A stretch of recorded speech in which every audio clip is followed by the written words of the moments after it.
శ్రీ శ్రీనివాసం శ్రిత పారిజాతం శ్రీ వెంకటేశం మనసా స్మరామి.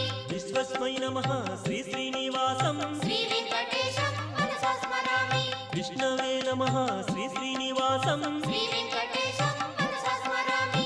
వషట్కారాయ నమః శ్రీ శ్రీనివాసం శ్రీ వెంకటేశం మనసా స్మరామి. భూత భవ్య భవత్ప్రభవే నమః శ్రీ వెంకటేశం మనసా స్మరామి. భూతకృతే నమః శ్రీ శ్రీనివాసం శ్రీ వెంకటేశం మనసా స్మరామి.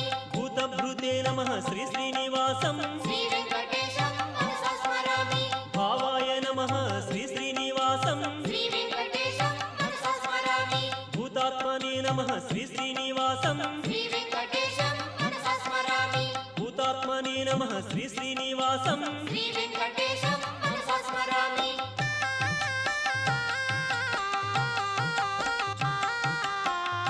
హలో అండి, ఈరోజు మనం పెద్ద తిరుపతి గురించి నాకు తెలిసిన కొన్ని విషయాలు మీకు షేర్ చేస్తానండి.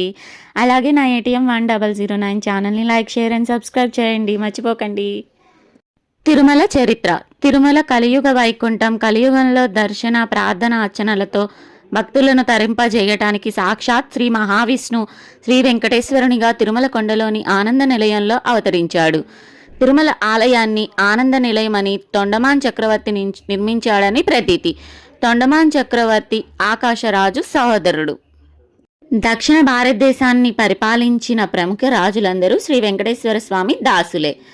వీరందరూ శ్రీవారిని దర్శించి తరించారు.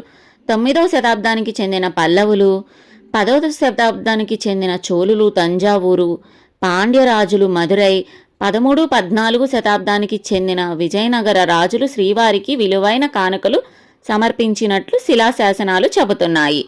విజయనగర రాజుల కాలంలో దేవాలయ ప్రాముఖ్యత పెరిగింది. ఆలయ విస్తీర్ణ జరిగింది. సతీ సమేతుడైన శ్రీకృష్ణ దేవరాయలు విగ్రహాలు ఆలయ ప్రాంగణంలో ఉన్నాయి. తిరుమల కాలక్రమం. ఇక్కడ లభ్యమైన శాసనాల బట్టి 1500 ఏళ్ల నాటి నుండి తిరుమల చరిత్ర ఈ విధంగా ఉంది. పల్లవుల రాణి సమవై క్రీస్తు శకం 614 ఈ మహారాణి కాలంలో ఆనంద నిలయం జీర్ణోద్ధరణ కావింపబడింది. శ్రీవారికి అనేక ఆభరణాలు సమర్పిస్తూ ఉత్సవాలు నిర్వహిస్తూ పరమభక్తి శిరోమణిగా తిరుమల చరిత్రలో శాశ్వతంగా నిలిచింది. ఈమెకి పేరుందేవి అని మరొక పేరు ఉంది. తరువాత తెలుగు పల్లవరాజు విజయగణ్ గోపాలదేవుడు క్రీస్తు శకం 1328 శ్రీ త్రిభువన చక్రవర్తి తిరువెంకటనాథ్ యాదవరాయలు క్రీస్తు శకం 1429 హరహర రాయలు క్రీస్తు శకం 1446లో బ్రహ్మోత్సవాలు నిర్వహించారు.